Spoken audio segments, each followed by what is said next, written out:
Write on continuous random variable.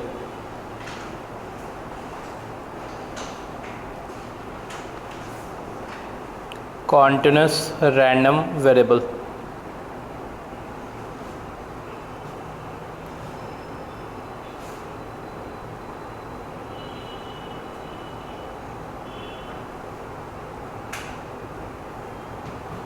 Write on first point. It is measured over certain range. It is measured over certain range or interval. It is measured over certain range or interval.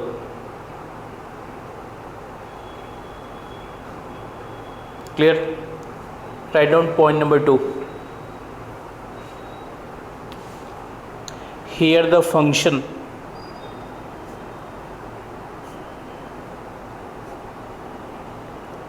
fx is called probability density function. Bracket में लिखो PDF, probability density function bracket में PDF. Discrete में क्या कहते हैं इसे? Probability mass function. और continuous में क्या कहते हैं इसे? Probability density function. कंफर्म? देखिए पॉइंट नंबर 3. देखिए इन case of continuous random variable, in case of continuous random variable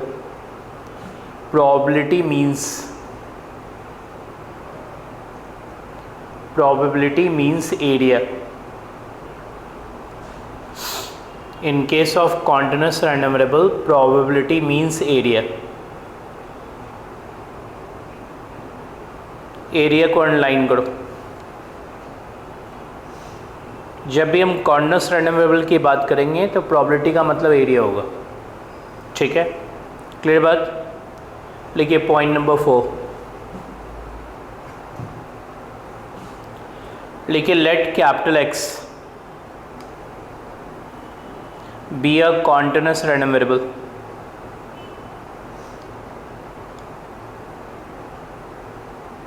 having PDF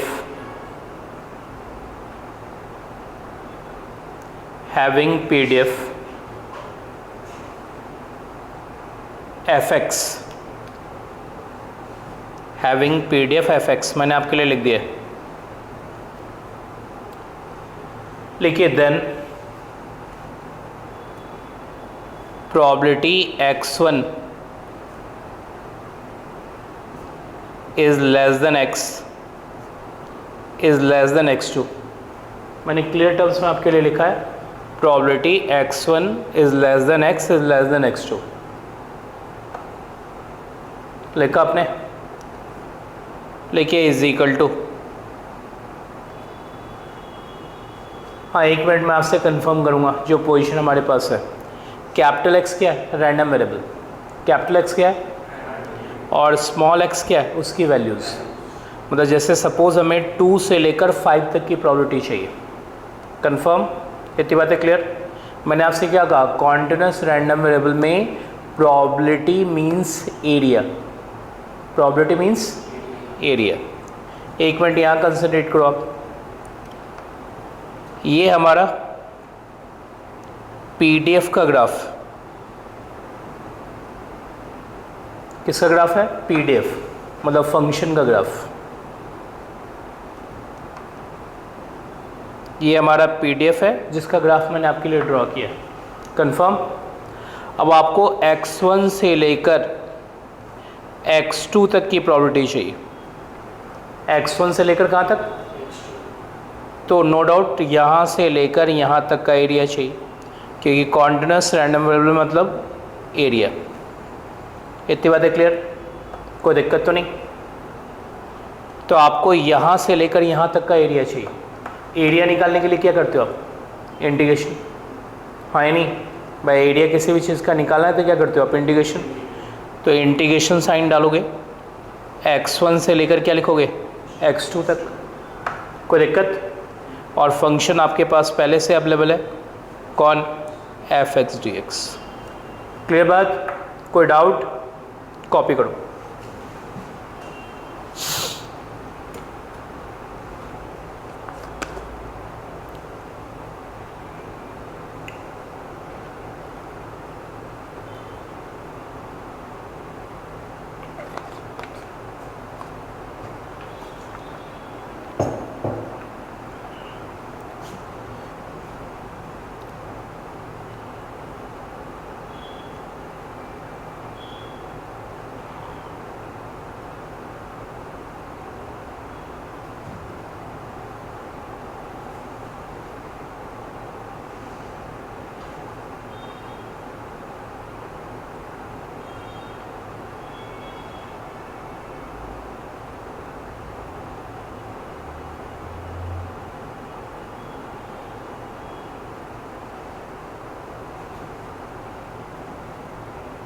clear यहाँ तक? लिखिए पॉइंट नंबर कौन सा? 5। लिखिए प्रॉपर्टीज ऑफ पीडीएफ।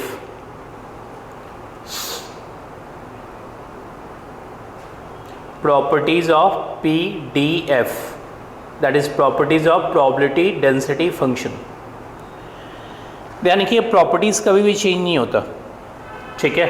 जो पहले मैंने आपको बताया डिस्क्रीट के अंदर प्रॉपर्टीज, सेम प्रॉपर्टी यहाँ होगी।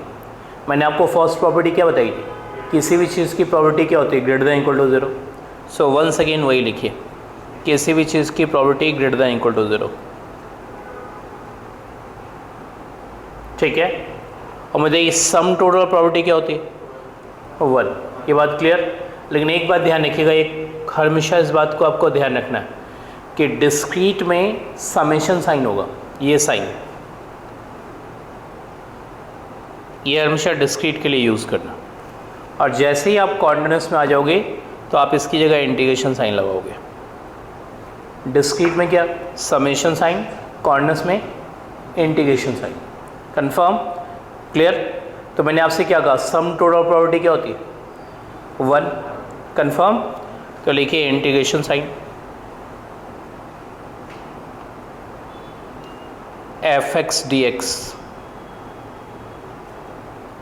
Is equal to 1। यानी कि ये जो नीचे x है वो बेसिकली उसकी लिमिट को इंडिकेट कर रहा है, ठीक है? लिमिट हो सकती है 1 to 2, हो सकती है 5 to 6, हो सकती है -∞ to +∞। जैसे क्वेश्चन में गिवन होगा वैसा लिमिट आप यूज़ करेंगे। बात समझ में आ गई? पक्का?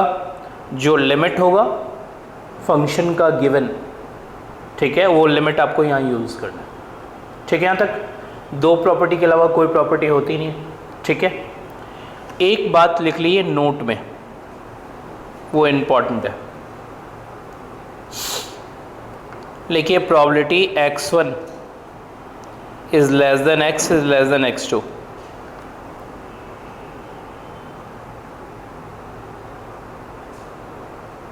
लिखा आपने? लिखिए this is equal to probability x1 is less than equal to x is less than equal to x2।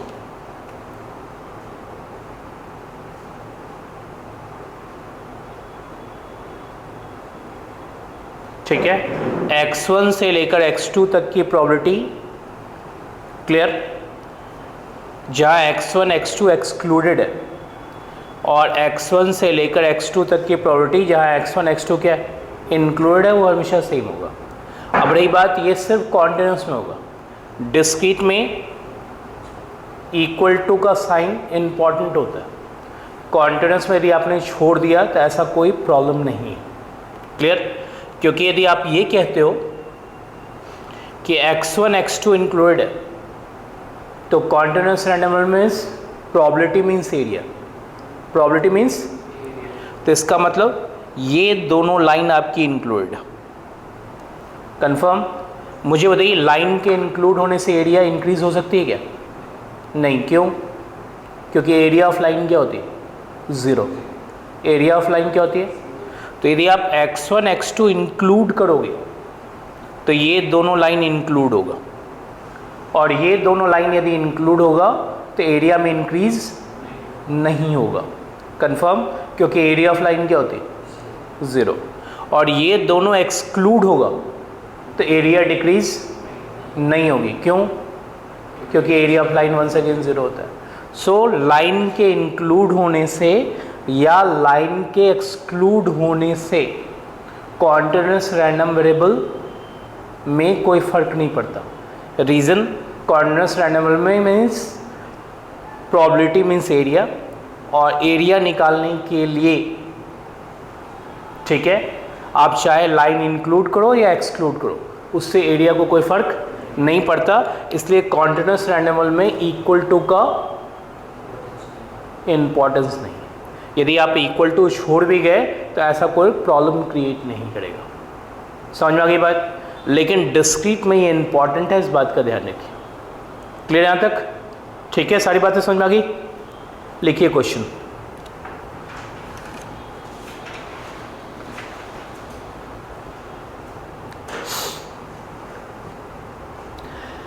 लिखिए let capital x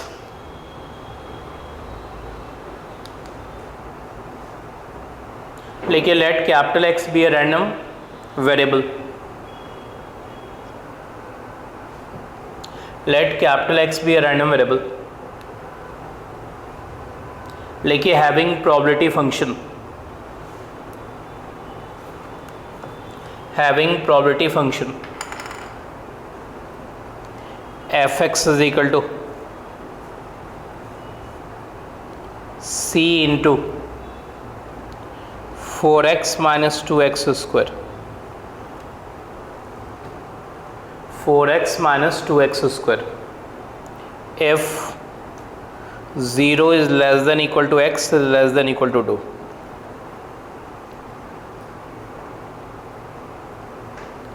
Zero otherwise.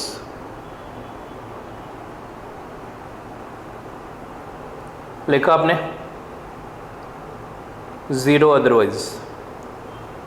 Question का फर्स्ट पार्ट लिखिए। लिखिए find the value of C, find the value of C.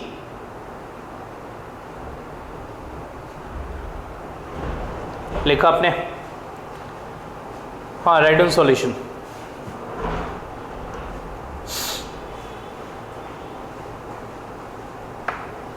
Random solution. पहले बताइए ये question discrete का है या कॉर्डिनेट्स का है? पहले ये कंफर्म करें। आप कैसे पहचानोगे कि डिस्क्रीट का है या कॉर्डिनेट्स का है? डिस्क्रीट का यदि ये क्वेश्चन होता तो मेरी बात सुन लीजिए, यहाँ लिखा होता 0, 1, 2, क्योंकि डिस्क्रीट रैंडम वेरिएबल हमेशा इंटीग्रल वैल्यू लेता है। क्या लेता है? तो यदि डिस्क्रीट का क्वेश्चन होगा तो क्या लिखा होगा 0, 1, 2। कंफर्म। और कॉर्डिनेट्स का क्वेश्चन होगा तो आपको मालूम है कॉर्डिनेट्स क्या लेता है? इंटीग्रल वैल्यू और एंड फ्रैक्शनल वैल्यू। मुझे बताइए इसके अंदर क्या है? इंटीग्रल वैल्यू भी और फ्रैक्शनल वैल्यू। और कॉन्टिन्यूस रैंडम वेरिएबल हमेशा एक इंटरवल में डिफाइंड होता है। क्या ये इंटरवल है? कंफर्म। और इसके अंदर क्या है? सिर्फ इंटीग्रल वैल्यू या integral as well as fractional value? तो जब भी integral as well as fractional value होगा तो हमेशा कॉन्टिन्यूस होगा। और डिस्क्रीट होता तो यहाँ क्या लिखा होता? 0, 1, 2। बात समझ में आ गई? तो लिखिए since it is a probability function, लिखिए since it is a probability function therefore sum total probability क्या होगी? 1। मेरी बात सुन लीजिए, सम टोटल तो 1 होगी। क्वेश्चन यदि डिस्क्रीट का होगा तो समेशन साइन लगाएंगे, और कॉर्डिनेट्स होगा तो लिखिए integration sign fx dx is equal to 1। कोई डाउट यहाँ तक? x की लिमिट बताइए कहाँ से कहाँ तक है? 0 से लेकर 2 तक। कोई डाउट?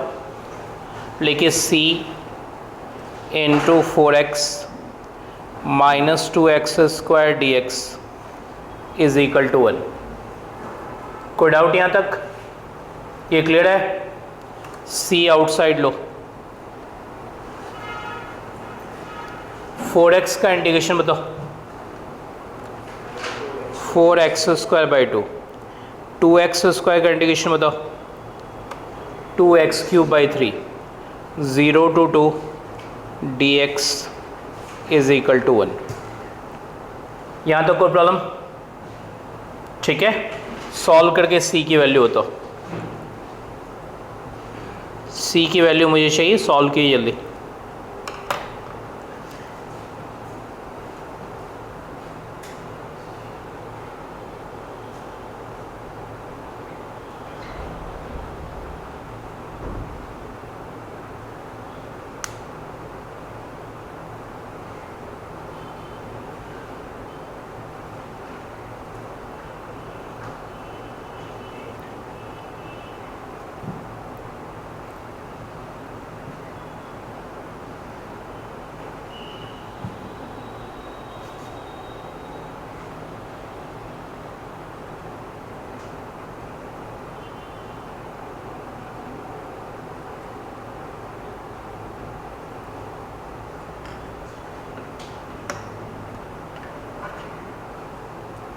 क्या वैल्यू लिखिए? c is equal to 3/8। कोई प्रॉब्लम यहाँ तक? सबका आ गया है? लिखिए सेकंड पार्ट।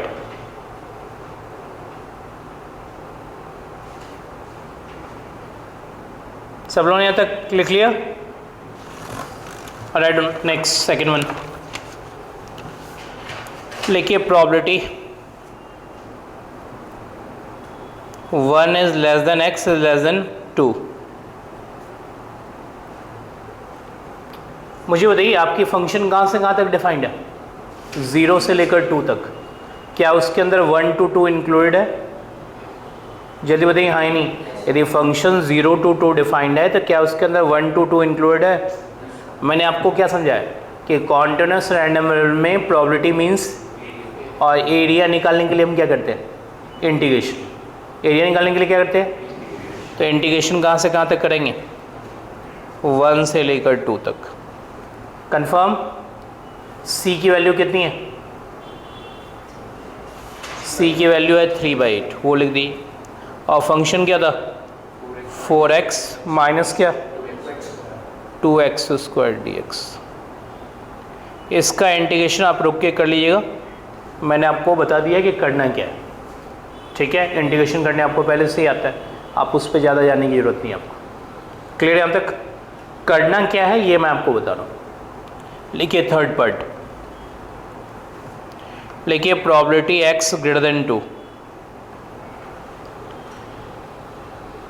मेरी बात सुनिए, जो बात मैं आपसे पूछूंगा उसका जवाब पहले क्लियरली दीजिए। आपके फंक्शन कहाँ से कहाँ तक डिफाइंड है? 0 to 2। इसका मतलब 0 के लेफ्ट आपकी फंक्शन क्या है? 0 लिखा हुआ ना, 0 अदरवाइज, हाँ नहीं? तो 0 के लेफ्ट क्या है? 0। और 2 के राइट क्या है? 0। और 0 पे कोई भी इंटीग्रेशन चलाएंगे तो क्या होगा? 0। तो आप सीधा लिखो 0। समझ में आई बात? भाई 0 के लेफ्ट 0 है और 2 के राइट भी 0 है आपका फंक्शन। आप उस पर कोई भी इंटीग्रेशन चला लो, 0 आना कन्फर्म है। तो आप इंटीग्रेशन चलाओ ही मत, सीधा आप लिखो 0। कोई दिक्कत नहीं यहाँ तक? लिखिए नेक्स्ट क्वेश्चन नंबर 2।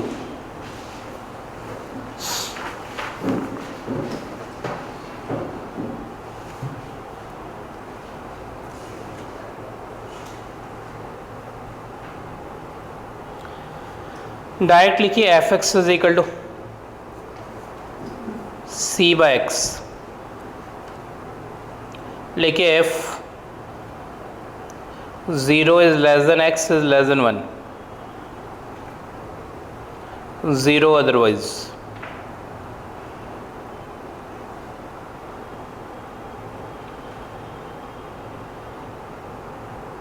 यहाँ तक लिख लिया आपने? आगे लिखिए find the value of c। Find the value of c, लिखिए so that the given function, लिखिए so that the given function will represent PDF। so that the given function will represent PDF. Find the value of C so that the given function will represent, क्या लिखा आपने, PDF. ठीक है, right down solution. मुझे बताइए function PDF कब होगा? जब वो PDF की दो प्रॉपर्टी सेटिस्फाई करे. कौन सा? किसी भी चीज़ की property greater than equal to 0 होती है. सम टोटल, मैंने आपसे क्या कहा, फर्स्ट प्रॉपर्टी ऑब्वियस होती है, उसे लोग छोड़ के ही रखते हैं, उस पर ज़्यादा जाने की ज़रूरत नहीं. सम टोटल क्या होना चाहिए? तो लिखिए for a function to be PDF, लिखिए for a function to be PDF, summation fx dx is equal to 1. लिखिए this implies x is equal to 0 to 1 c by x dx is equal to 1. Clear यहाँ तक? लिखिए this implies c outside. मेरे 1 by x का integration लिखिए log x 0 to 1 is equal to 1. कोई doubt यहाँ तक? लिखिए this implies c into log 1 minus log 0, यानी कि ये एग्जैक्टली 0 नहीं है, फंक्शन 0 के राइट डिफाइंड है, फंक्शन 0 के right defined is equal to 1. log 1 क्या होता है? 0. लेकिन मुझे चाहिए log 0 की वैल्यू, यानी कि 0 के राइट है फंक्शन. ठीक है, एग्जैक्टली ये 0 प्लस है. क्या वैल्यू देगा? log 0. log 1 तो 0 होता है, log 0 क्या होता है? Minus infinity. Right on minus infinity, और इसे याद भी रखिए. लिखिए this implies c into infinity is equal to 1. Clear यहाँ तक? कोई प्रॉब्लम? मुझे बताइए c की वैल्यू क्या होगी? अधिकतर लोग, मैंने आपको पिछली क्लास में समझाया था, अधिकतर लोग सोचते हैं c इज इक्वल टू होगी 1 by infinity, that is c is equal to 0. लेकिन मैं आपको सीधी बात कहूँगा कि यदि c 0 हो गया तो आपका फंक्शन 0 बाई एक्स हो जाएगा. फंक्शन 0 बाई एक्स का मतलब 0 हो जाएगा. तो यदि फंक्शन ही 0 हो गया तो सम टोटल 1 आने के कोई चांसेस नहीं है. तो c तो 0 नहीं होगा, ये बात पहले दिमाग में बैठा लीजिए. कंफर्म? अब रही बात कोई और वैल्यू हो सकती है क्या, तो आपको मालूम है चाहे आप किसी वैल्यू से मल्टीप्लाई कर लें 1 नहीं आने जा रही है. इसका मतलब इस केस में c की वैल्यू एग्जिस्ट, लेकिन the value of c does not exist.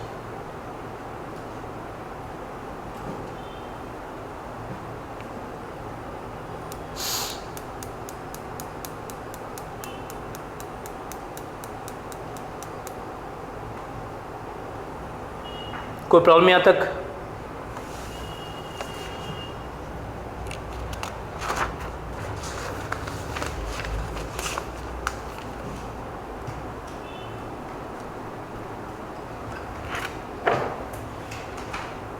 देखिए नेक्स्ट क्वेश्चन नंबर 3 ना. देखिए question number 3, F x is equal to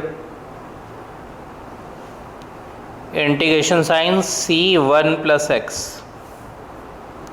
F x is greater than 0, 0 otherwise.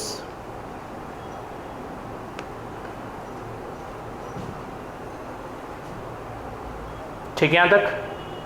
आगे लिखिए find the value of c. Find the value of c. लिखिए for the function, लिखिए for the function to be PDF. Find the value of c for the function to be, क्या लिखा आपने? PDF. फटाफट निकालिए.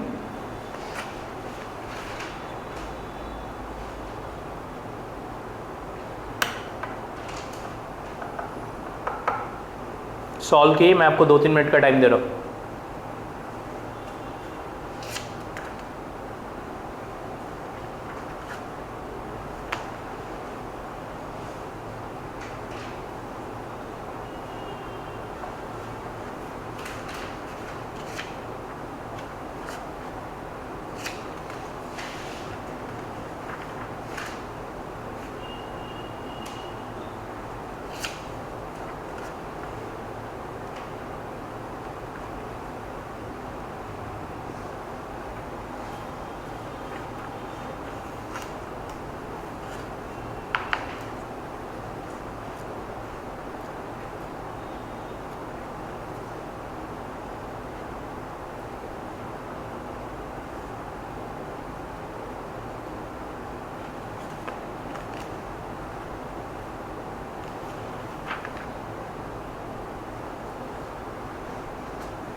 हो गया?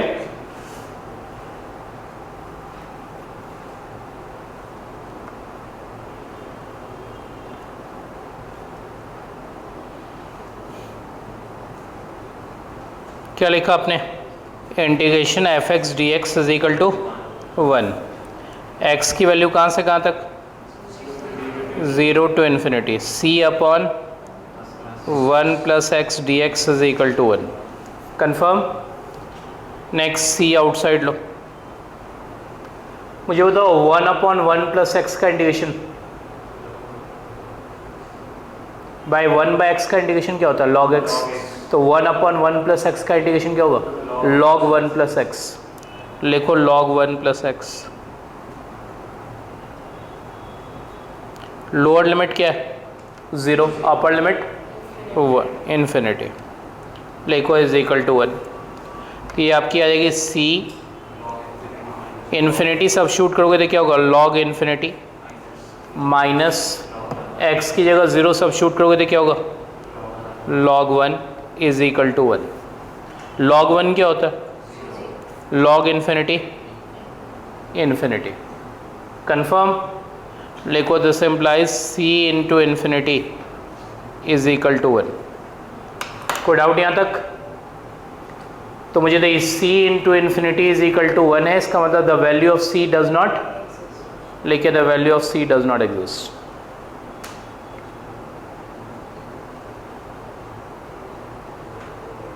लिखिए the value of C does not exist. Clear यहाँ तक?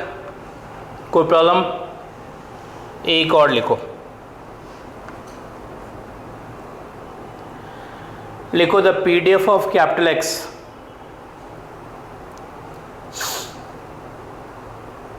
is given by fx is equal to c by root x. लिखो if 0 is less than x is less than 4, 0 otherwise.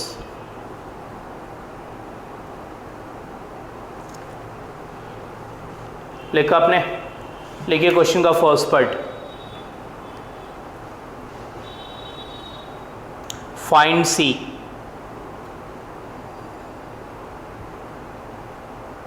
Quickly निकालो जल्दी।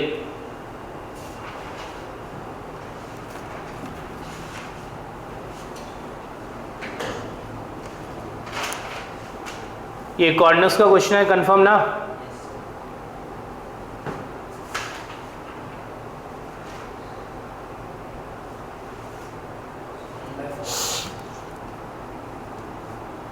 क्या लिखा आपने? Integration F x D x is equal to 1।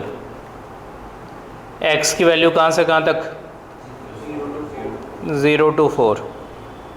ठीक है। फंक्शन क्या है? c by root x D x is equal to 1। कोई डाउट यहाँ तक? लिखो दिस इम्प्लाइज c आउटसाइड लो। 1 बाय रूट एक्स का इंटीग्रेशन बताओ। 1 बाय रूट एक्स का इंटीग्रेशन मालूम है? 2 रूट एक्स। हाँ या नहीं? वैसे तो इंटीग्रेशन होगा x raise to power minus half plus 1 divided by minus half plus 1, तो क्या देगा वो finally? 2 root x. 0 to 4 is equal to 1। लिखो दिस इम्प्लाइज c 2 रूट 4, या 2 आउटसाइड लेना चाहो तो आप ले लो, सीधा लिखो रूट 4 माइनस क्या रूट 0 इज इक्वल टू 1। तो मुझे देखिए फाइनली c की वैल्यू क्या आएगी? लिखो this implies c is equal to 1/4। कोई डाउट यहाँ तक? लिखिए क्वेश्चन का सेकंड पार्ट।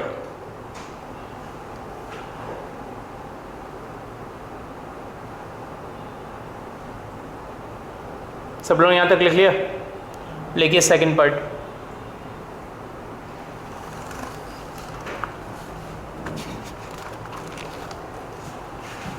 लिखिए probability 1 is less than x is less then 2। आप मुझे पहले ये बताओ कि आपका फंक्शन कहाँ से कहाँ तक डिफाइंड है? 0 to, क्या उसके अंदर ये इंक्लूड है? हाँ या नहीं? पक्का? तो जैसे ही इंक्लूड है तो आपको इंटीग्रेशन 1 to क्या करना होगा? 2। तो लिखिए this is equal to integration 1 से लेकर 2 तक। कोई डाउट? फंक्शन वही होगा क्योंकि वो 0 to 4 डिफाइंड है। कंफर्म? तो मुझे तो इस c की वैल्यू कितनी आई? तो आप लिखो c की जगह 1/4 और फंक्शन क्या था? 1/√x dx। इंटीग्रेशन आप कर लोगे, यहाँ कोई प्रॉब्लम नहीं। कोई doubt?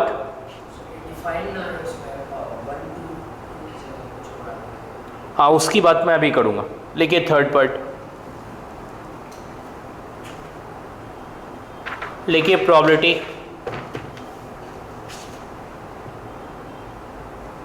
x less then 1/4।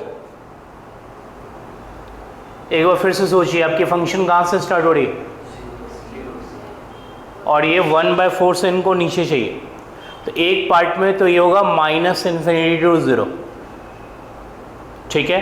Bye 1/4 से लेसर कहाँ तक जाएगा? -∞ तक जाएगा ना।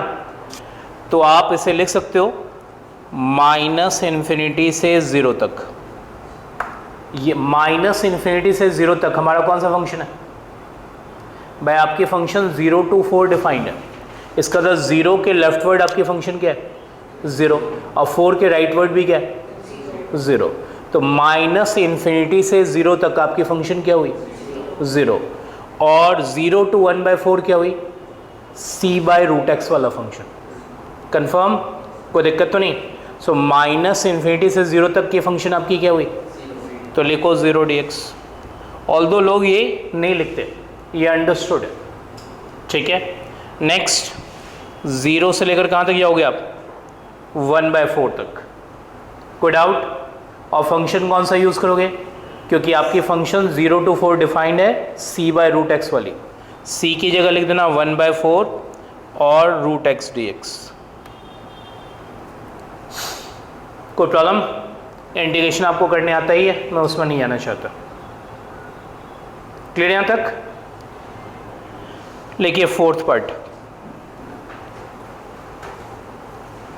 लिखिए प्रोबेबिलिटी x ग्रेटर देन 1। फिर से सुनिए मेरी बात। x ग्रेटर देन 1 का मतलब 1 से लेकर इन्फिनिटी तक। लेकिन आपको मालूम है 1 से लेकर इन्फिनिटी तक हमारा फंक्शन नहीं डिफाइंड है। हमारा फंक्शन इसमें 2 पार्ट में डिवाइड है। 1 से लेकर 4 तक आपकी फंक्शन होगी c/√x, और 4 से लेकर इन्फिनिटी तक आपकी फंक्शन होगी, तो लिखिए इसे ब्रेक करके 1 से लेकर 4 तक c की वैल्यू कितनी? 1/4 1/√x dx, और 4 से लेकर कहाँ तक? इन्फिनिटी तक आपकी फंक्शन 0 dx, ठीक है? सेकेंड पार्ट आपका 0 ही है, ये इंटीग्रेशन कर लीजिएगा। कोई दिक्कत? समझ में आ गई? फंक्शन को कैसे ब्रेक करके लिखना है मेन पॉइंट ये कि जहाँ से जहाँ तक फंक्शन डिफाइंड होगा वो फंक्शन यूज़ करना है, नेक्स्ट कोई और फंक्शन होगा तो उसे यूज़ करना है, उसके बाद भी कोई फंक्शन होगा तो उसे यूज़ करना है। ठीक है, सो फंक्शन ब्रेक कर करके ही आएगा। क्लियर यहाँ तक? तो ये मैंने एक कंसेप्ट बताया किस पे, summation f x D x is equal to 1, इस कंसेप्ट पे हमने चीज़ें स्टडी की। अब आइए डिस्क्रीट में हमने क्या पढ़ा था, एक तो summation f x D x is equal to 1, summation f x is equal to 1, वो कंसेप्ट पे क्वेश्चन पढ़े थे। और दूसरा पढ़ा था क्यूमुलेटिव। दूसरा क्या पढ़ा था? सेम बात कॉन्टिन्यूस में भी रिपीट होगी, ये बात ध्यान रखिएगा। रैंडम वेरिएबल में कंसेप्ट हमेशा रिपीट होते हैं। क्लियर? तो वहाँ भी हमने ये कंसेप्ट पढ़ा, यहाँ भी पढ़ा। अब वहाँ भी क्यूमुलेटिव पढ़ा था और यहाँ भी क्यूमुलेटिव पढ़ेंगे। कंफर्म ना? तो हेडिंग पुट की cumulative distribution function.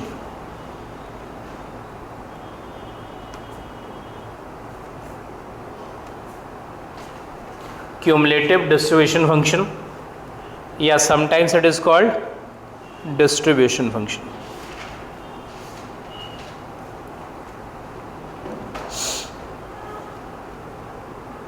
Cumulative distribution function, sometimes it is called distribution function.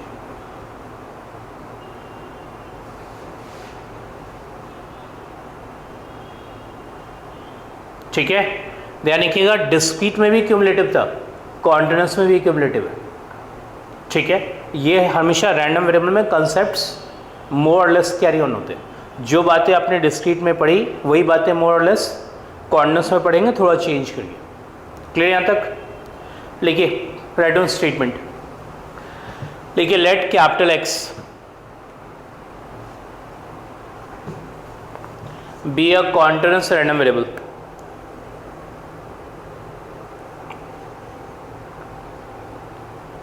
Let capital X be a continuous random variable. लिखिए then the CDF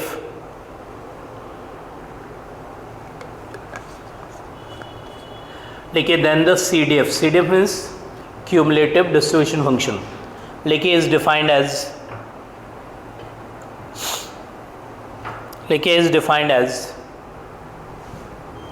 हाँ, एक मिनट आपकी कंसंट्रेशन यहाँ है। मैंने आपसे पिछली क्लास में भी कही थी, एक बार फिर से रिपीट कर रहा हूँ कि CDF का F हमेशा कैपिटल, कंफर्म। PDF और PMF का F हमेशा स्मॉल। ये एक कन्वेंशन है जो हम फॉलो करते हैं, सीधी सी बात। ठीक है, यदि आप कन्वेंशन फॉलो नहीं करेंगे तो कन्फ्यूज़न अराइज होगी। क्लियर इतनी बातें? नेक्स्ट, कैपिटल X क्या मतलब इसका? Random variable. आगे स्मॉल x क्या मतलब इसकी? वैल्यूज़। मैंने आपको इसे डिफाइन करके दिया था, probability x less than equal to x, ये लिख के दिया था। आप पहले यहाँ तक कॉपी करो।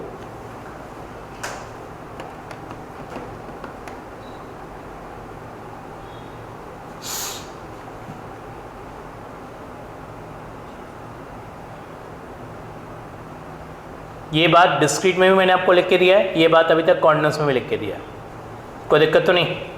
ठीक है, हाँ अब 1 मिनट कंसंट्रेशन आपकी यहाँ। मैंने आपसे क्या कहा, कॉन्टिन्यूस रैंडम वेरिएबल में probability means area. Probability means, मान ली ये वैल्यू है 1, सपोज ये वैल्यू क्या है, तो यहाँ क्या हो जाएगा 1, मतलब 1 से लेसर मुझे प्रोबेबिलिटी चाहिए। ठीक है, 1 से लेसर इसलिए कह रहा हूँ क्योंकि मैंने आपको थोड़ी देर पहले भी समझाया था कि इक्वल टू का कोई खास मीनिंग नहीं होता, तो आप 1 से लेसर कह सकते हैं इसे। क्लियर? तो 1 से लेसर यदि प्रोबेबिलिटी चाहिए तो इसका मतलब ग्राफिकली 1 से लेसर मुझे एरिया चाहिए। समझ में आ गई बात? कंफर्म? तो मैंने PDF का ग्राफ तैयार किया, प्रोबेबिलिटी डेंसिटी फंक्शन का, रादर से स्मॉल fx का ग्राफ। ठीक है, क्योंकि स्मॉल fx ही हमारी PDF होती है, ग्राफ उसी का बनेगा। कोई दिक्कत यहाँ तक? आपको प्रोबेबिलिटी x से लेसर चाहिए, x की वैल्यू थोड़ी देर के लिए इमेजिन करना चाहें तो 1 इमेजिन कर ली, या 2 या 3 जो भी करना चाहें आप कर लिए। तो मुझे उससे लेसर प्रॉब चाहिए, तो रादर से उससे पीछे का एरिया चाहिए। कंफर्म ना? तो ये पार्ट आपका एरिया।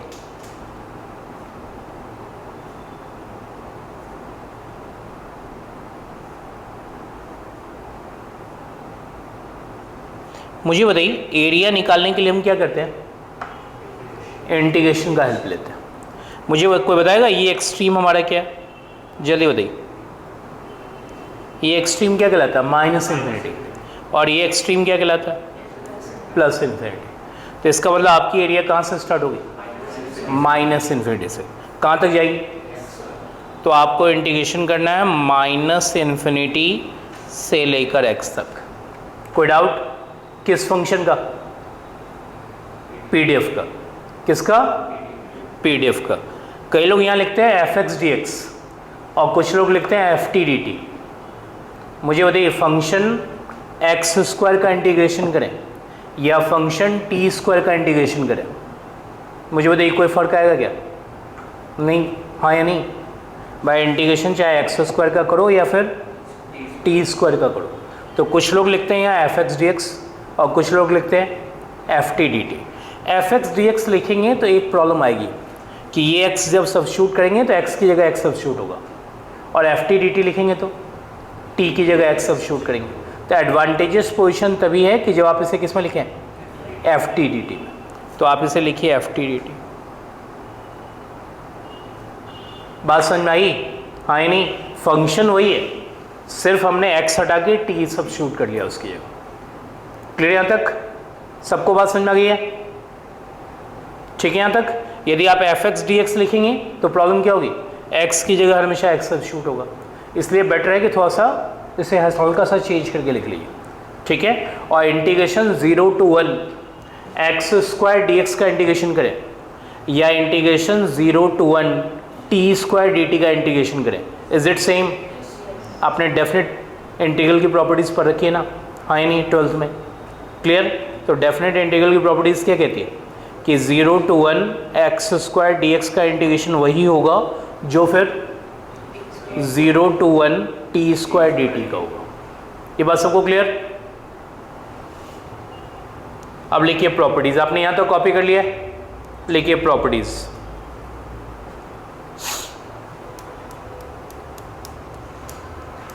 लिखिए प्रॉपर्टीज ऑफ सीडीएफ।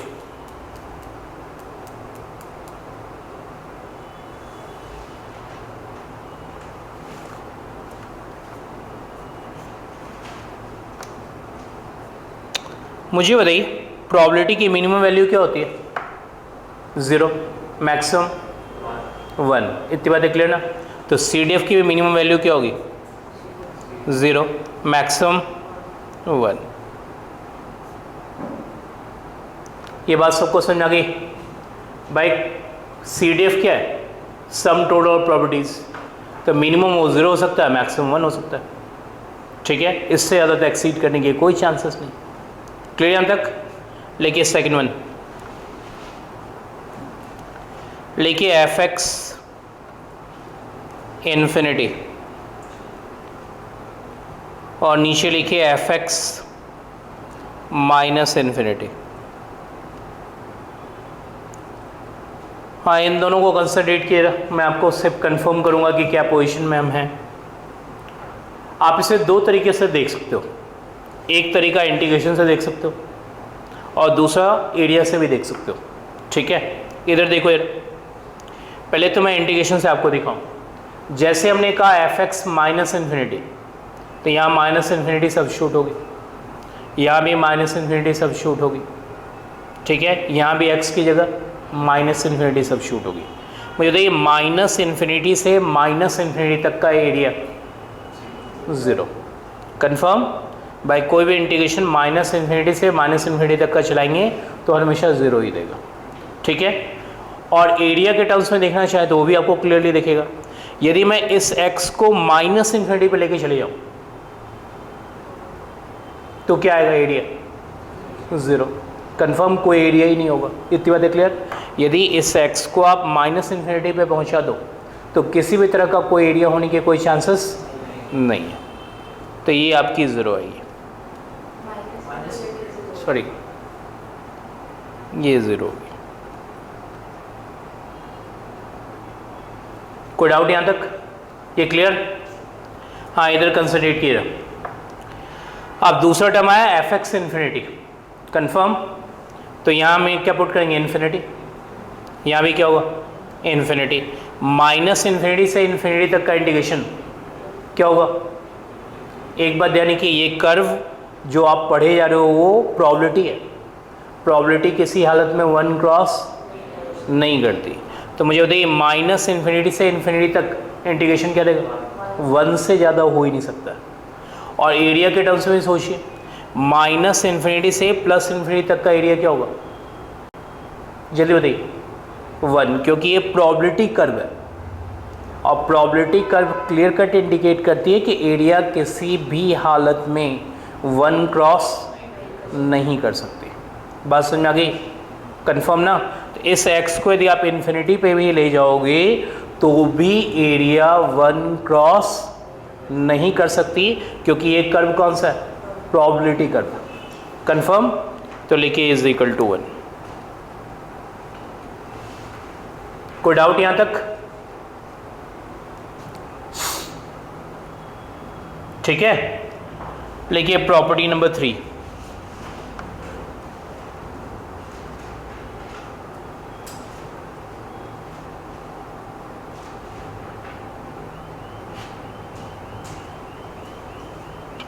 पहले तो एक रफ आइडिया, प्रॉपर्टी नंबर 3 में जाएं।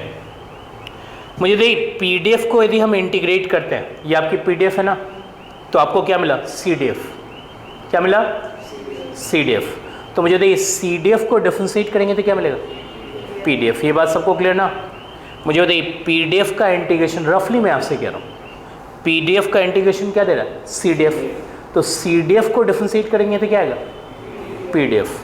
तो लिखिए read d by d x of C D F क्या देगा? पीडीएफ। क्या देगा? पीडीएफ। कंफर्म? यहाँ इंडिकेट कर सकते हैं पीडीएफ।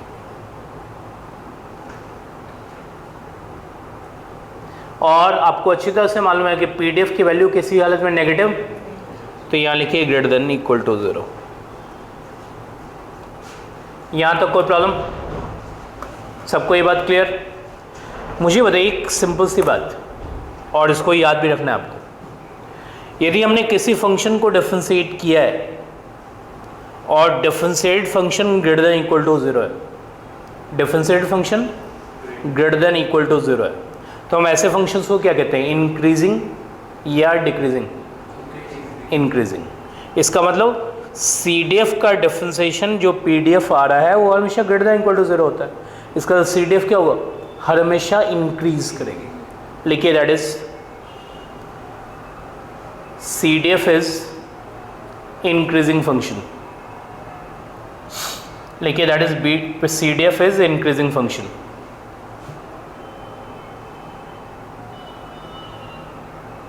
ब्रैकेट में लिखिए नॉन डिक्रीजिंग फंक्शन। ब्रैकेट में नॉन डिक्रीजिंग फंक्शन। CDF कभी भी डिक्रीज नहीं करती, ठीक है? या तो इंक्रीज करेगी या कांस्टेंट रहेगी, ठीक है? ये बात क्लियर? डिक्रीज होने के कोई चांसेस नहीं है। वैसे भी ये क्यूमुलेटिव है। क्यूमुलेट करने से क्या होता है? बढ़ता है, घटता है? बढ़ता है। तो बढ़ने की टेंडेंसी हमेशा इसके अंदर रहेगी। क्लियर यहाँ तक?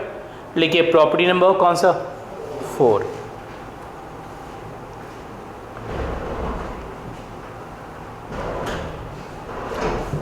लिखिए probability A is less than X is less than equal to B। लिखा आपने? ऑल्दो इक्वल टू कोई ज़्यादा रोल नहीं प्ले करता, ठीक है? तो आप इस पर ज़्यादा स्ट्रेस नहीं डालेंगे, ठीक है? आप इसे लिखो fxb माइनस एफ एक्स ए लिखा आपने? क्लियर? मैं आपको एक बार रफ आइडिया भी बता दूं। प्रोबेबिलिटी मीन्स क्या होता है? एरिया। तो यहां आप सबसे पहले एक कर्व बनाओ। बनाया आपने? आपको अच्छी तरह से मालूम है मुझे ए से लेकर बी तक की प्रोबेबिलिटी चाहिए। ए से लेकर बी तक की प्रोबेबिलिटी चाहिए। तो ये रहा आपका ए और ये रहा बी। रादर से ये एरिया चाहिए, क्योंकि कॉर्डिनेट्स रैंडम वेरिएबल में प्रोबेबिलिटी मींस एरिया। क्लियर? अब हमने इसे CDF के टर्म्स में क्या लिखा? F x b. F x b का क्या मतलब? माइनस इन्फिनिटी से बी तक का एरिया। यहाँ इंडिकेट कर रहा हूँ मैं आपको, ये देखिए रहा, माइनस इन्फिनिटी से बी तक का area, that area is called f x b. मुझे एफ एक्स ए का क्या मतलब? माइनस इन्फिनिटी से ए तक का एरिया। मुझे बताइए माइनस इन्फिनिटी से बी तक के एरिया में से यदि मैं माइनस इन्फिनिटी से ए तक का एरिया हटा दूं तो क्या बचेगा? ए से बी तक का एरिया। कंफर्म? क्लियर? तो वही यहाँ लिखा हुआ है, probability A to B is equal to F x B minus F x A. ठीक है, इतनी बातें क्लियर? ये यानी कि प्रॉपर्टी नंबर 3 इंपॉर्टेंट है आपका, प्रॉपर्टी नंबर 4 भी इंपॉर्टेंट है। इन दोनों पे स्टार मार्क कर लिए, इसकी जरूरत आपको पड़ सकती है हमेशा। बाकी पॉइंट 1 2 ऑब्वियस है, उसमें ज़्यादा कुछ नहीं, कॉमन सेंस से होगा बनोड़ा। ठीक है यहाँ तक? लिखिए 5th वन, लिखिए the graph of CDF in case of continuous random variable. लिखिए the graph of CDF in case of continuous random variable.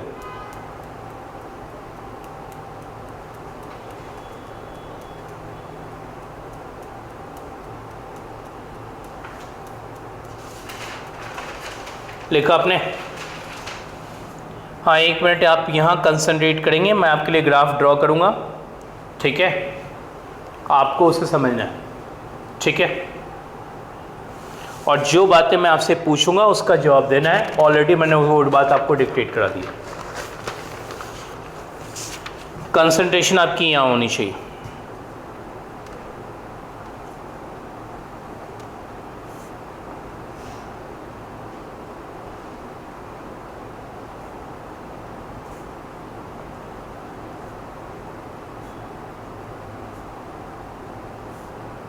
ये वैल्यू हमारी 1।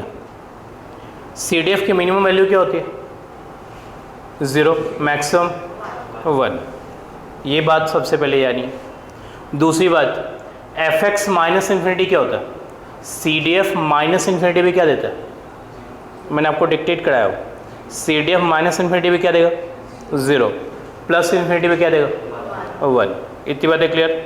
माइनस इन्फिनिटी पे 0, इसका मतलब माइनस इन्फिनिटी कोई नंबर नहीं होता, ये ध्यान रखिएगा। इसका मतलब बहुत सीधी सी बात कि माइनस इन्फिनिटी पे CDF टेंडिंग टुवर्ड्स 0 होगा। टेंडिंग टुवर्ड्स बाय एग्जैक्टली 0 तो हो नहीं सकता, क्योंकि minus infinity is not a number. और प्लस इन्फिनिटी पे क्या होगा? Tending towards 1, that is tending towards this dotted line. Tending towards this dotted line. Confirm? फिर से सुनिए, माइनस इन्फिनिटी पे tending towards 0, that is tending towards x axis. Confirm? Plus infinity पे क्या? Tending towards 1, that means tending towards this dotted line. ठीक है, और CDF क्या है? इंक्रीजिंग या decreasing? Increasing. Function is increasing, इसका मतलब हर हमेशा इंक्रीज ही करेगा, डिक्रीज करने के कोई चांसेस नहीं है।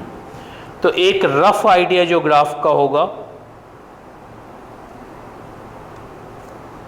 वो इस तरह का होगा।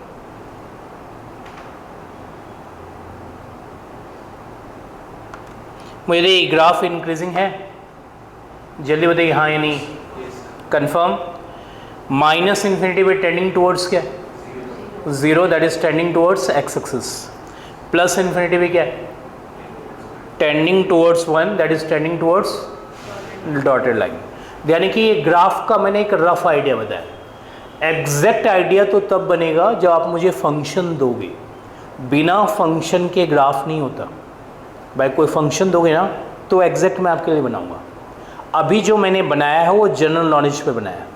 क्या था जनरल नॉलेज, कि C D F minus infinity पे टेंडिंग टुवर्ड्स 0 होती है, प्लस इन्फिनिटी पे टेंडिंग टुवर्ड्स 1 होती है, और एंड क्या कि C D F non decreasing होती है, रादर से इंक्रीजिंग होती है। ये ग्राफ एक जनरल नॉलेज बेस्ड है। आप जब मुझे फंक्शन दोगे ना तो वो एग्जैक्ट बनेगा, ठीक है, लेकिन जनरल नॉलेज बेस्ड इसी तरह का ग्राफ होगा। क्लियर, ड्रॉ कर लिए।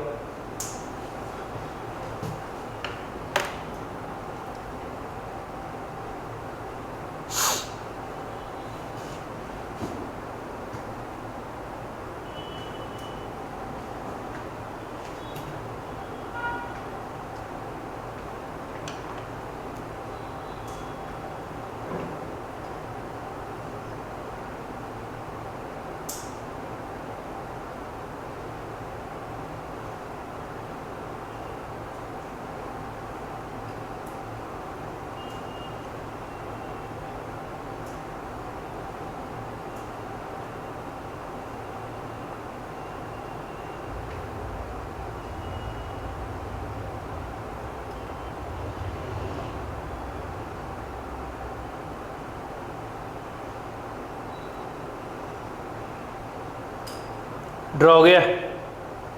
अब लिखिए question.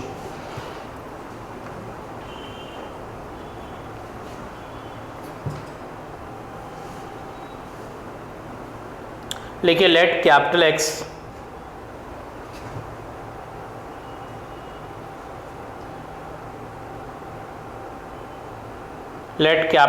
be a random variable having following probability density function, having following probability density function.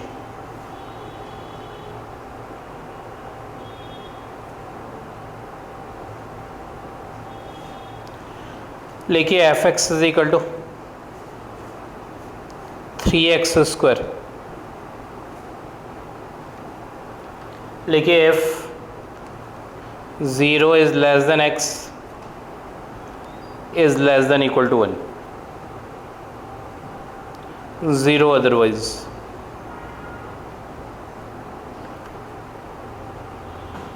लिखा आपने? लिखिए क्वेश्चन का फर्स्ट पार्ट। लिखिए फाइंड CDF, फाइंड CDF, ठीक है। हाँ, CDF निकालने से पहले, क्योंकि CDF निकालना थोड़ा सा टेढ़ा काम है, ठीक है, ये बात ध्यान रखिएगा। और इसका प्रोसेस आपको एक बार ढंग से सीखना होगा, और वो जब सीख गए तो फिर वो मैकेनिकल प्रोसेस, मतलब हर बार वही करना है। लेकिन एक बार आपकी फोकस पूरी यहाँ होनी चाहिए। यदि आप वहाँ से डेविएट करेंगे तो आपको CDF समझ में नहीं आएगा, ठीक है, क्योंकि CDF बहुत लोगों को नहीं निकालने आता कि एग्जैक्टली निकलता कैसे हो, ठीक है। तो आपकी फोकस होनी चाहिए यहाँ, और आपके बुक में वो सिर्फ निकाल देता है, ठीक है, वो बताता नहीं है प्रोसीजर कैसे करना है, ठीक है। तो ये बात ध्यान रखिएगा कि एक बार प्रॉपरली फोकस होकर उसे सीखना कि कैसे निकालते हैं, ठीक है। तो आपकी कंसंट्रेशन यहाँ होनी चाहिए। सबसे पहला काम CDF स्टार्ट करने से पहले ये जो 2 पॉइंट्स हैं इसको नंबर लाइन पे प्लॉट कर लीजिएगा। कौन कौन सा पॉइंट है? ये पहला काम कर लीजिएगा, और जैसे इसे प्लॉट करेंगे तो आपको रफ आइडिया मिलेगा कि CDF कितने निकालना है।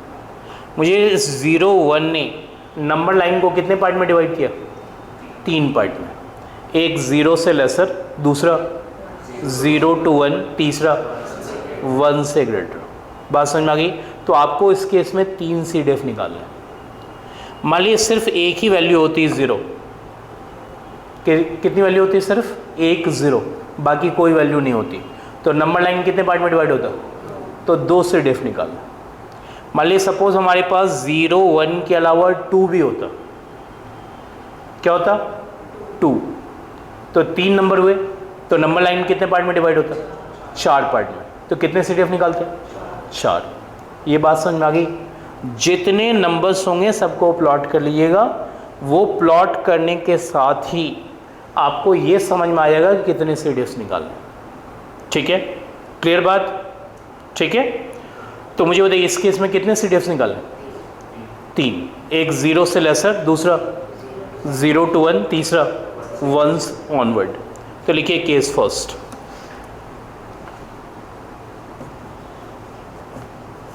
लिखिए if x is less then 0।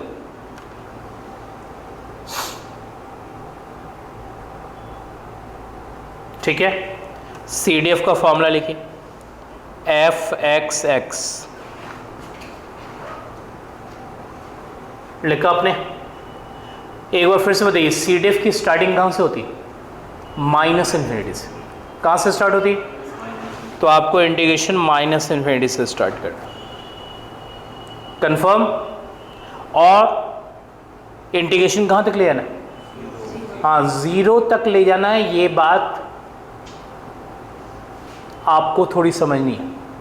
भाई आपने लिखा है x लेस देन 0, तो x लेस देन 0 में तो कोई भी नंबर हो सकता है। It can be -2, it can be -5, it can be -8, it can be -10। तो मुझे बताइए उस केस में माइनस इन्फिनिटी से स्टार्ट होगा और जो नंबर आप कोट करोगे रादर से x लेस देन 0 वाला नंबर, जैसे -5 कोट किया, तो आपकी इंटीग्रेशन -5 पे रुकेगी। और यदि आपने कहा -2 तो आपकी इंटीग्रेशन -2 पे रुकेगी। और यदि आपने कहा क्या -10 तो आपकी इंटीग्रेशन कहाँ रुकेगी? -10 पे। तो आपने नंबर तो मुझे नहीं बताया, तो मैं कुछ नहीं करूँगा, माइनस इन्फिनिटी से x लिख दूंगा और आपका वेट करूँगा कि आप नंबर क्या बताओगे मुझे। जैसे ही आप बोलोगे -5 तो मैं यहाँ x की जगह -5 रख दूँगा। आप बोलोगे -2 तो मैं x की जगह -2 रख दूँगा। आप कुछ और नंबर कहोगे लेस देन 0 वाला तो मैं यहाँ कोट कर दूँगा। लेकिन जब तक वैल्यू अननोन है तब तक मैं यहाँ क्या सब्स्टिट्यूट करूँगा? x। समझ में आ गई बात? अब मुझे बताइए जो बात मैं आपसे पूछूंगा, भाई ये फंक्शन तो 0 to 1 डिफाइंड है ना, 0 से लेसर पे फंक्शन क्या डिफाइंड आपकी? भाई 0 के लेफ्ट वर्ड फंक्शन 0 है और 1 के राइट वर्ड भी फंक्शन क्या है आपकी? 0। कंफर्म? ये बात सबको समझ में आ गई? तो यहाँ आप क्या लिखेंगे? 0 dx की जगह आप dt लिखिए, that would be much better. ठीक है, क्या देगा ये? 0। बात सबको समझ में आ गई? कहीं कोई कन्फ्यूज़न? लिखिए, पहले ये लिख लीजिए केस फर्स्ट। अब आइए केस 2 की तरफ।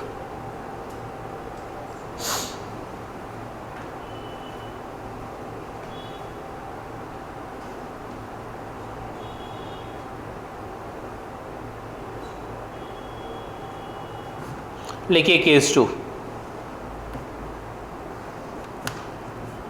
लिखिए f0 is less than x is less than equal to 1। ठीक है, यहाँ तक? यहाँ कंसिडरेट किए। लिखिए सी डी एफ। एक बार फिर से बताइए सी डी एफ की स्टार्टिंग कहाँ से होती है? माइनस इन्फिनिटी से। इधर आइए जरा, आपकी कंसंट्रेशन यहाँ होनी चाहिए। पहले आपको माइनस इन्फिनिटी से 0 पे रुकना है। क्यों रुकना है 0 पे? क्योंकि 0 के लेफ्ट हमारी फंक्शन अलग है और 0 के राइट हमारी फंक्शन अलग है। तो पहले आप स्टार्ट करेंगे माइनस इन्फिनिटी पे, रुकेंगे कहाँ तक? 0 पे। ये बात सबको समझ में आ गई?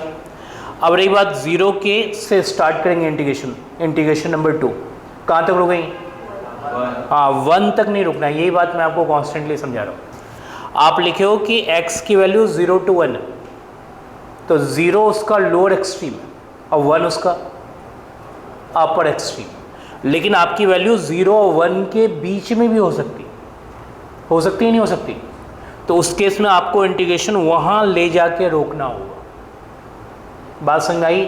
जैसे मैंने कहा कि हाफ, तो इसका मतलब आपकी इंटीग्रेशन होगी -∞ से 0 तक, नेक्स्ट 0 से हाफ तक। ये बात समझ में आई? यदि मैंने कहा वैल्यू 3/4 तो आपकी इंटीग्रेशन क्या होगी? -∞ से 0 तक और 0 से 3/4 तक। इतनी बातें क्लियर? तो पहले लिखिए -∞ से 0 तक 0 dt, फिर 0 से स्टार्ट किए। अब वैल्यू तो मुझे मालूम नहीं, ठीक है, कि आप हाफ बताओगे या 3/4 बताओगे या 1 बताओगे, जो भी बताओगे आप, जब बता दोगे तो मैं यहाँ ला के सब्स्टिट्यूट कर दूंगा। लेकिन जब तक आप नहीं बता रहे हो तब तक मैं यहाँ क्या पुट करूँ? x। कंफर्म? कोई दिक्कत तो नहीं? जिस समय आप मुझे बता दोगे तो मैं यहाँ सब्स्टिट्यूट कर दूंगा। और लिखो 3t² dt, x² की जगह t में लिखो, क्योंकि x² में लिखोगे तो फिर x सब्स्टिट्यूट करना होगा, t में लिखोगे तो x सब्स्टिट्यूट करने में कोई प्रॉब्लम नहीं आपको। पहले वाले की इंटीग्रेशन आपकी 0 कंफर्म, दूसरे वाले की इंटीग्रेशन t³ 0 to x, 3 और 3 कैंसिल आउट, फाइनली क्या हो जाएगा? t³ finally x³। कोई डाउट? सबको बात समझ में आ गई? लिखिए केस 3,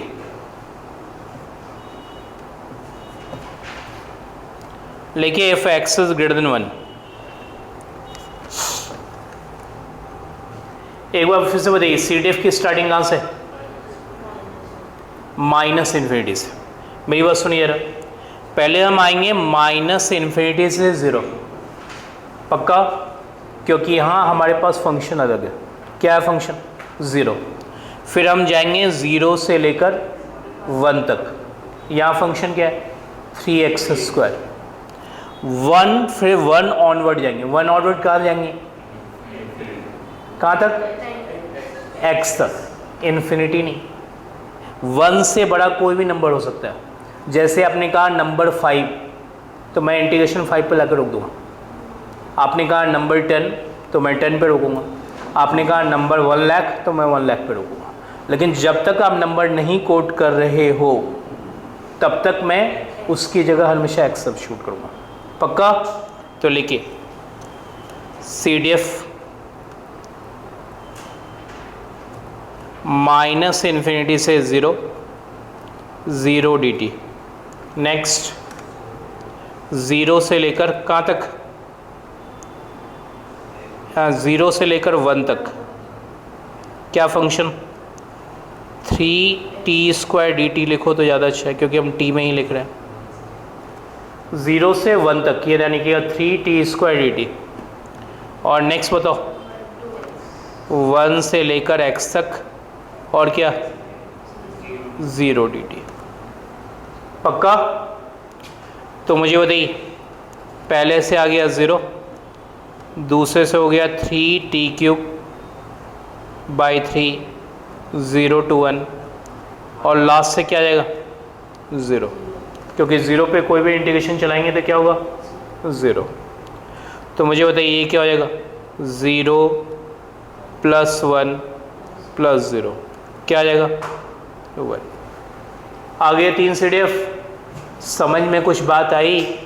मैंने आपसे क्या कहा कि फर्स्ट टाइम में प्रॉब्लम है, उसके बाद ये मैकेनिकल प्रोसेस चलता रहेगा, आपको हमेशा यही काम करना। क्लियर? ठीक है। लिखिए देयरफॉर, जो इन्फॉर्मेशन निकाला है आपने उसे कॉम्पैक्ट करो।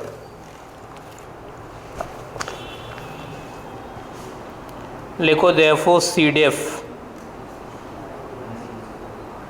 हमारा क्या हो गया? एक तो 0, नेक्स्ट बताओ, नेक्स्ट क्या है? x³, नेक्स्ट बताओ 1। ये है पहला वाला कब? x < 0 पे। नेक्स्ट दूसरा वाला बताओ 0 to 1। नेक्स्ट बताओ greater than 1। CDF तैयार? कोई प्रॉब्लम यहाँ तक? ठीक है। अब मैं आपको इस पर कई बातें और बताऊंगा, ठीक है, क्लियर, जिसमें मैं CDF का भी हेल्प ले सकता हूँ और PDF का भी हेल्प ले सकता हूँ, ये ध्यान रखिएगा, क्लियर। वो आप एक एक करके नोट डाउन करो, नोट में भी लिख सकते हो, लिखो नोट नंबर 1।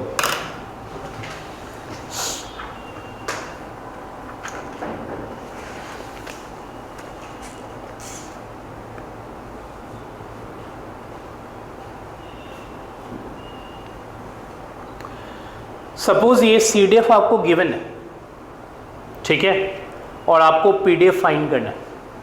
क्या फाइंड करना है? तो मुझे बताओ PDF का इंटीग्रेशन क्या आता है? CDF। तो CDF का डिफरेंशिएशन क्या होगा? PDF। इतनी बातें क्लियर? तो लिखिए if CDF is given find PDF। लिखिए if CDF is given find PDF।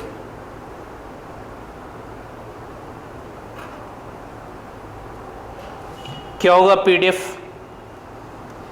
लिखिए PDF is equal to FX is equal to D/dx of क्या? CDF। कंफर्म? अब मैं जो आपसे पूछूंगा उसका जवाब दो। मुझे बताइए 0 का डिफरेंशिएशन क्या होगा? 0। x³ का 3x², 1 का 0। डिफरेंशिएट ही करना है ना, इसी को डिफरेंशिएट कर लेते हैं, ज़्यादा कोई दिक्कत नहीं, बस CDF हम निकाल ही रखे हैं, डिफरेंशिएट करके देख लेते हैं पोजीशन। कंफर्म? तो लिखो एक एक करके, एक बार फिर से बताओ। 0 का डिफरेंशिएशन 0, x³ का 3x², 1 का 0, ठीक है। लिखो f x is less then 0 और यहाँ लिखो f 0। एक मिनट अलर्ट रहना थोड़ा सा। डिफरेंशिएट करने के बाद इक्वल टू साइन हटा के रखना है, रिमूव करके, ठीक है, क्लियर। तो मुझे बताइए 0 is less than x is less then क्या लिखोगे आप? 1। इक्वल टू साइन रिमूव करना, ठीक है, और यहाँ f x ग्रेटर देन 1। अब रही बात क्यों रिमूव करते हैं, उसके बारे में मैं आपको एक लाइन से बता देता हूँ, नोट में लिख लीजिए। नोट में लिखिए the differentiation of a coordinate function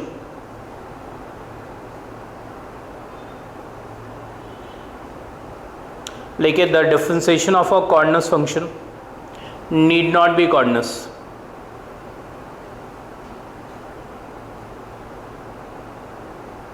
need not be coordinate, ठीक है, मैं गारंटी नहीं ले रहा हूँ, लेकिन कॉर्डिनेट नहीं हो सकता, ये बात ध्यान रखिएगा। The differentiation of coordinate function need not B, क्या लिखा आपने? कॉर्डिनेट। लिखिए देयरफॉर ब्रैकेट में लिख लीजिएगा रिमूव इक्वल टू साइन, जिससे आपको बात याद रहे। रिमूव इक्वल टू साइन, आपको इक्वल टू साइन रिमूव करके रखना, ठीक है यहाँ तक। लिखिए नोट नंबर 2।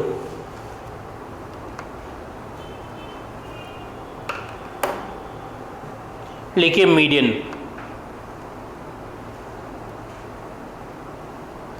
वैसे मीन मीडियन मोड का चैप्टर तो अलग से आएगा आपका, ठीक है, लेकिन इसमें कुछ है नहीं कि मैं आपको बहुत एक्स्ट्रा बताऊं, ये सीधी सीधी बातें हैं जो मैं आपको बता रहा हूं, clear.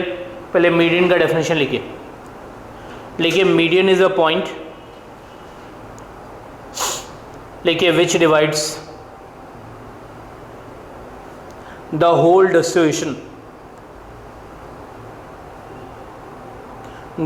distribution into two equal parts, the whole distribution into two equal parts।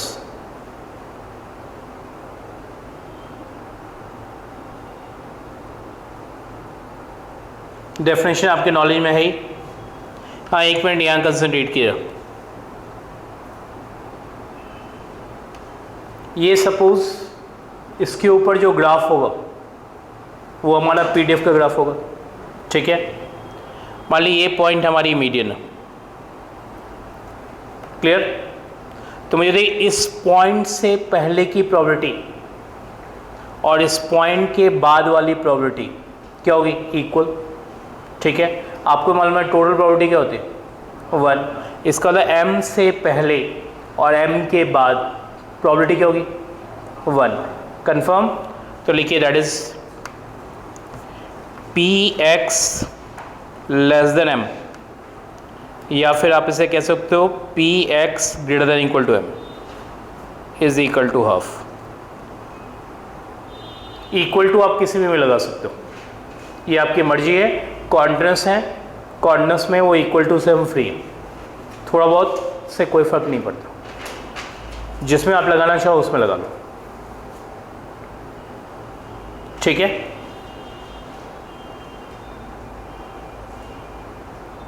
कोई दिक्कत। Up to m either way ले सकते हो आप। ठीक है, और m ऑनवर्ड इन दोनों की प्रोबेबिलिटी क्या होगी, सेम होगी। इतनी बात है क्लियर। अब रही बात, आपके पास इस क्वेश्चन को करने के दो वेज होंगे। एक हेल्प आप CDF का ले सकते हो यदि CDF आपके पास अवेलेबल है तो, और दूसरा हेल्प तो हमेशा PDF करेगा ही करेगा। तो मैं आपको दोनों मेथड से बता देता हूँ कि कैसे करेंगे। तो लिखिए मेथड 1,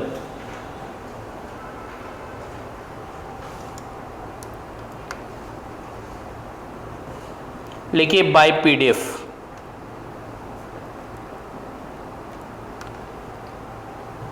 लिखिए probability x less than equal to m is equal to half. Equal to आप किसी में भी लगाओ, वो आपकी मर्जी चलेगी। कोई डाउट। एक बार आप रिकॉल करो कि आपका PDF था क्या।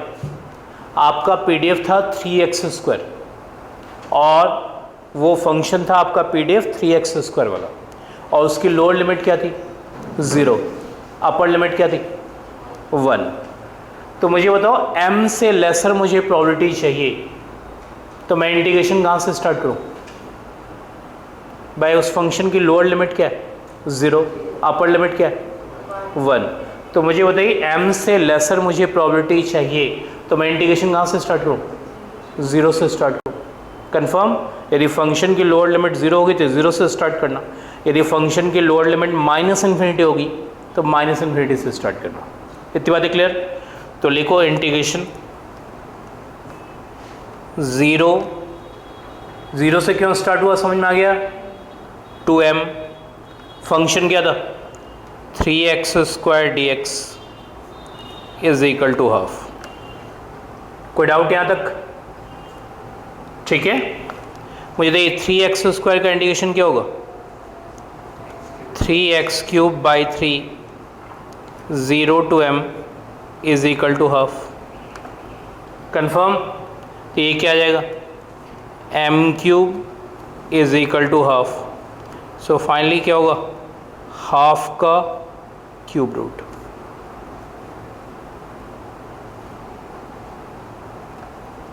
हाफ का क्यूब रूट, ये आपकी मीडियन होगी। समझ में आ गई बात। कोई कंफ्यूजन।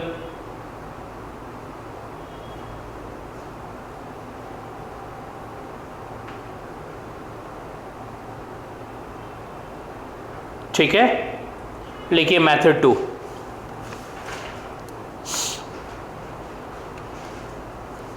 लिखिए बाय CDF।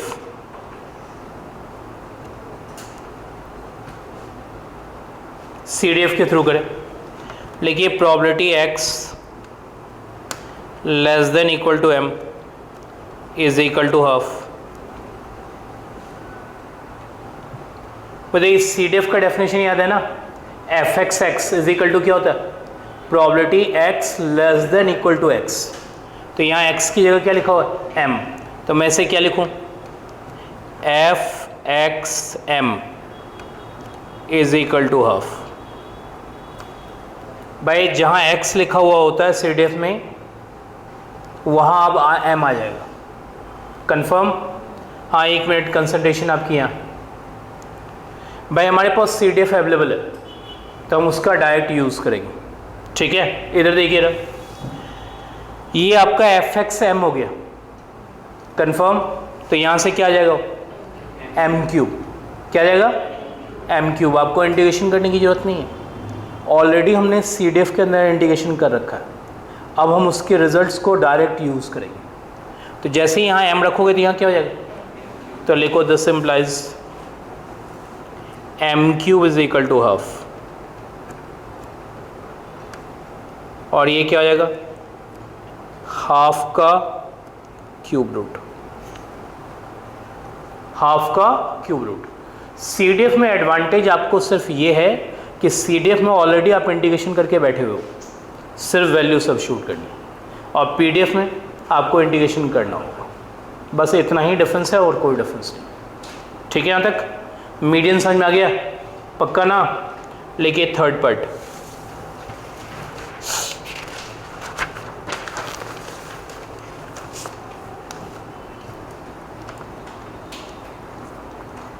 लिखिए क्वार्टाइल्स।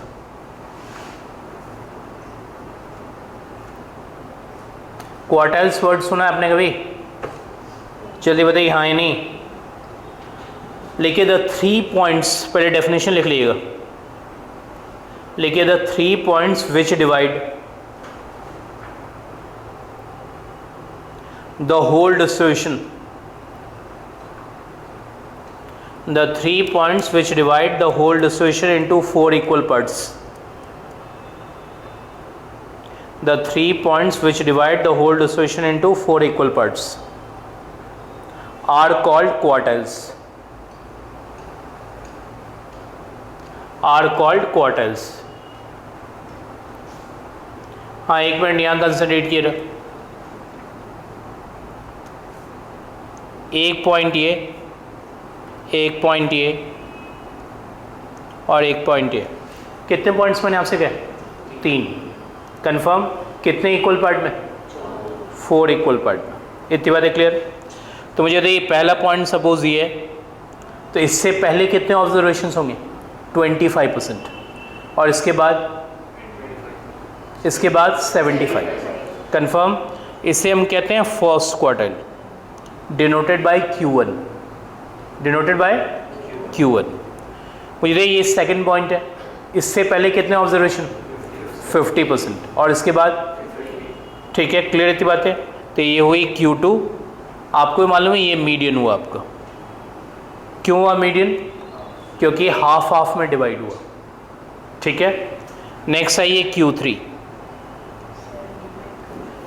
इस पॉइंट से पहले कितने, 75%, इस पॉइंट के बाद, क्लियर इतनी बात है, कोई डाउट तो नहीं। इससे पहले 75, इसके बाद 25%, इतनी बात है क्लियर। ठीक है, इसे हम कहते हैं थर्ड क्वार्टर या Q3। क्लियर यहाँ तक, कोई प्रॉब्लम। अब मेरी बात सुनिए जरा, रेलिवेंट क्वार्टर तो सिर्फ 2 ही हुए, कौन कौन से, एक Q1, दूसरा Q3। इन्हीं में से कोई आपसे निकालने के लिए कहेगा, तो लिख लीजिए एक फाइंड Q3।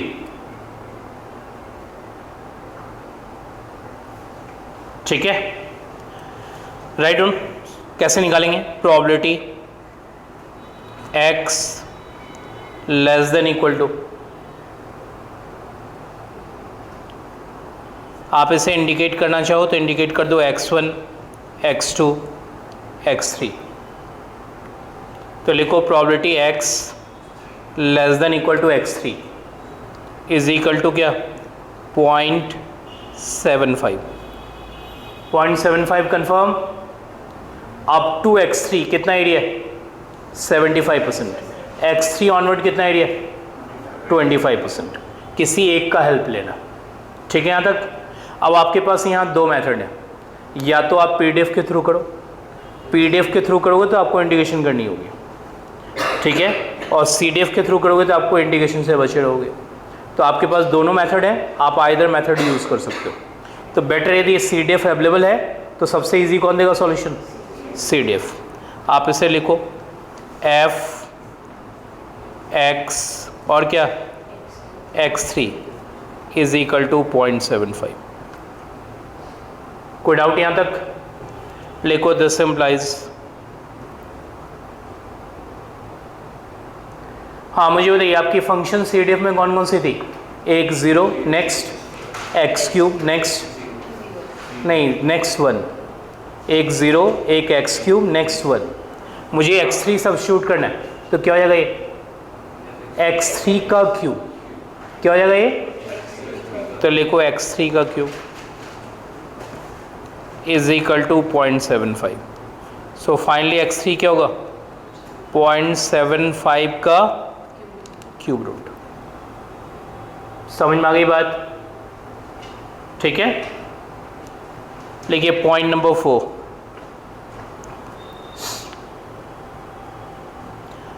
लिखिए percentiles.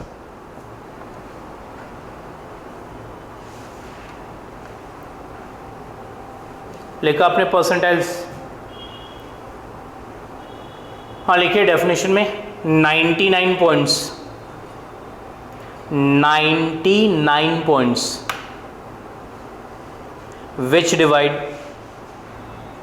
the whole dissociation into 100 equal parts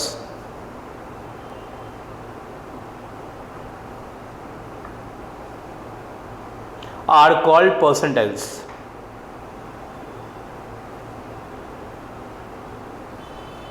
Are called percentiles. कितने पॉइंट्स 99। एक मिनट, एक रफ आइडिया। मान लीजिए ये हमारा फर्स्ट वन है, आप इसे कह सकते हो P1। मुझे इस P1 से पहले कितने परसेंट लोग 1%, और इसके बाद 99। ऐसे आप P2 कह सकते हो, इससे पहले कितने 2%, और इसके बाद ऐसे ही आप ले लो P99, क्या होगा इससे पहले 99%, इसके बाद, ठीक है। तो मीडियन पूरे डिस्ट्रीब्यूशन को 2 इक्वल पार्ट में डिवाइड करता है, क्वार्टाइल 4 इक्वल पार्ट में। डिसाइल आपके बुक में लिखा हुआ नहीं है इसलिए मैं नहीं बता रहा हूँ। डिसाइल क्या करेगा 10 इक्वल पार्ट में, और परसेंटाइल 100 इक्वल पार्ट्स में। अब आपसे कोई एक परसेंटाइल निकलवाएगा, ये बात ध्यान रखिएगा, ठीक है। तो लिखिए फाइंड 47th परसेंटाइल।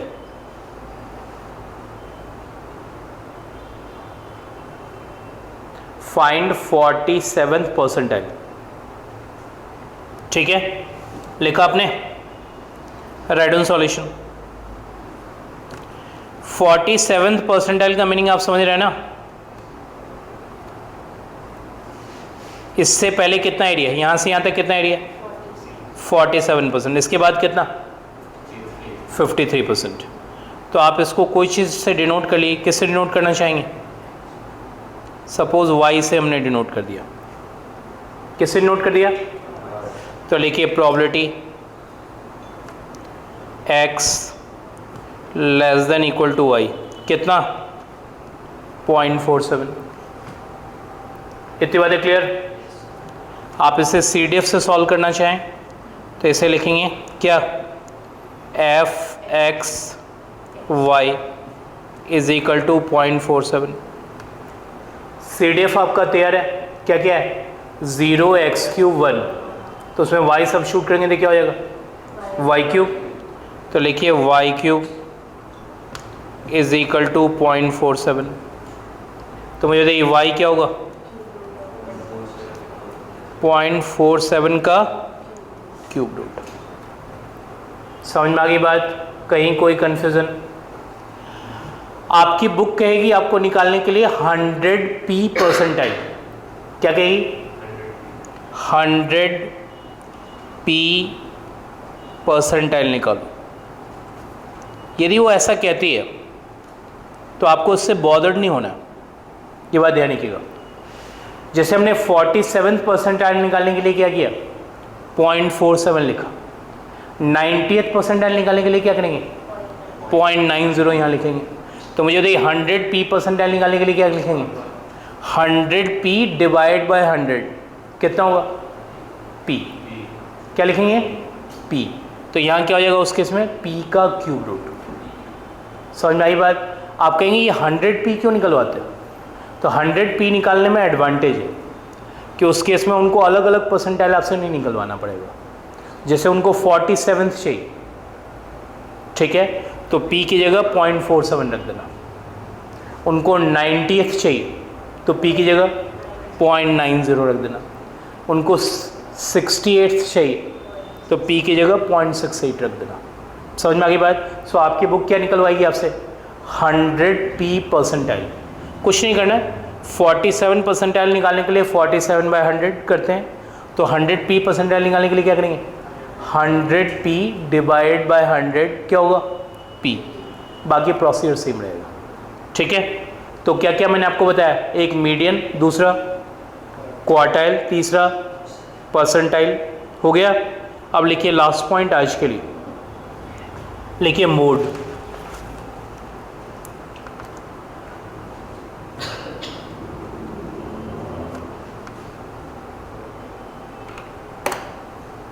हाँ, मोड का डेफिनेशन मालूम है? क्या definition?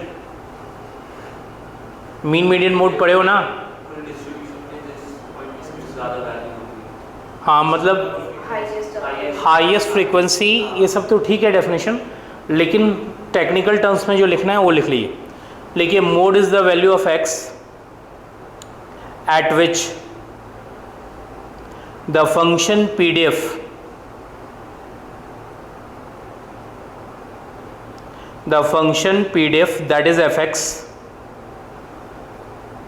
that is fx attains लिखा आपने its local maximum, attains its local maximum, या कुछ लोग कहते हैं रिलेटिव मैक्सिमम। क्या लिखा आपने? Relative maximum. क्या लिखा आपने? Mode is the value of x eight which the function attains, क्या लिखा आपने? It's local maximum. Clear? Local maximum local minimum निकालने आता है? पक्का ना? 12 से पढ़े जा रहे हो ना? ठीक है, तो आपकी टेस्टिंग आ गई। चलिए निकाल के दिखाइए। फंक्शन याद है आपकी? पीडीएफ क्या थी? पीडीएफ थी f x is equal to 3x²। यही फंक्शन थी जिसको कि हम अभी तक लेके कैरी ऑन है। x की वैल्यू कहाँ से कहाँ तक? 0 से लेकर 1 तक। निकालिए फटाफट लोकल मैक्स इसका। 2-3 मिनट का टाइम आपके बस, ज़्यादा नहीं।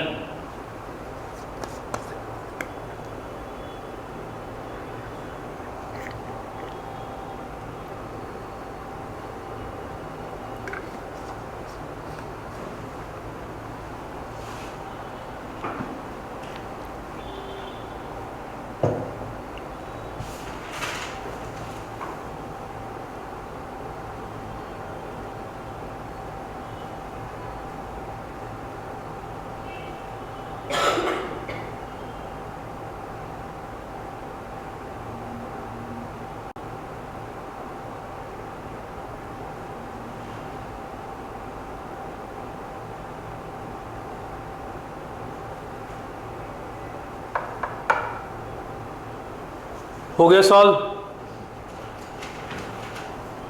क्या किया आपने? सबसे पहले एफ डैश एक्स निकाला, क्या आया?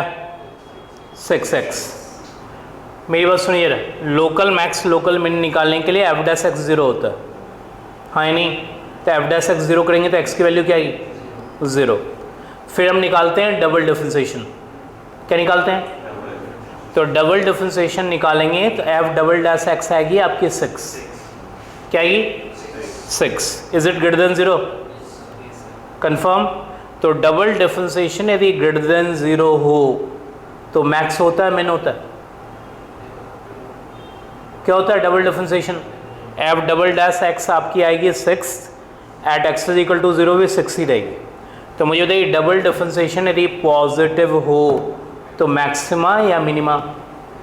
मिनिमा। आपको निकालना क्या है? मैक्सिमा। तो निकला नहीं। क्लियर?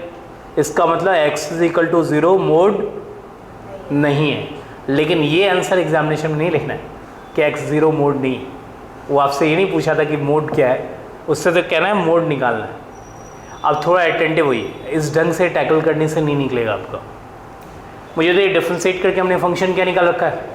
6x। आपकी वैल्यू कहाँ से कहाँ तक है? 0 से 1 तक। पक्का?